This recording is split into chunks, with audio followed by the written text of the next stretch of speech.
Hey you, do you know what's happening right now? We do. You're in your melatonin spell.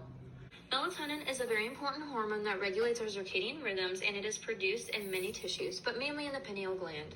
It is produced when there are heightened tryptophan levels at night, and its production is inhibited by light.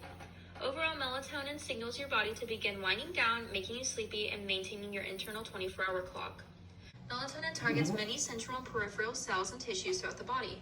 Binding sites for it are found in the hypothalamus region of the brain. Binding sites can also be found in the cardiovascular and immune systems, gonads, and kidneys. There are two main melatonin hormone receptors, MT1 and MT2. Both are gene-protein coupled receptors found in the brain. One main difference between MT1 and MT2 is that MT1 is a high-affinity transmitter while MT2 is a low-affinity transmitter, meaning that MT2 requires a lower ligand concentration in order to be activated.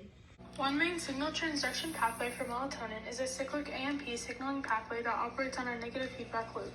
After the melatonin signal is received by receptors, the enzyme adenylocyclase is activated and changes ATP to CAMP. CAMP levels are lowered and cause the lowering of protein kinase A, or PKA. CAMP then goes on to activate PKA. PKA proceeds to phosphorylate factors and help activate DNA transcription of certain genes by activating CREB. CAMP signaling eventually ends once it is changed to AMP.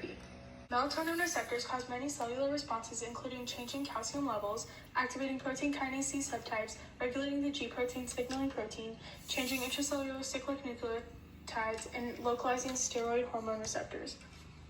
If there is a reduction in the circulation of melatonin, it can cause or amplify disorders and diseases, such as cardiovascular diseases, some cancers, and metabolic disorders, and it further impairs those who have Alzheimer's and dementia. However, if your body overproduces melatonin, it can cause vivid dreams or nightmares. And that's what melatonin is and how it works. We'll let you get back to your nap.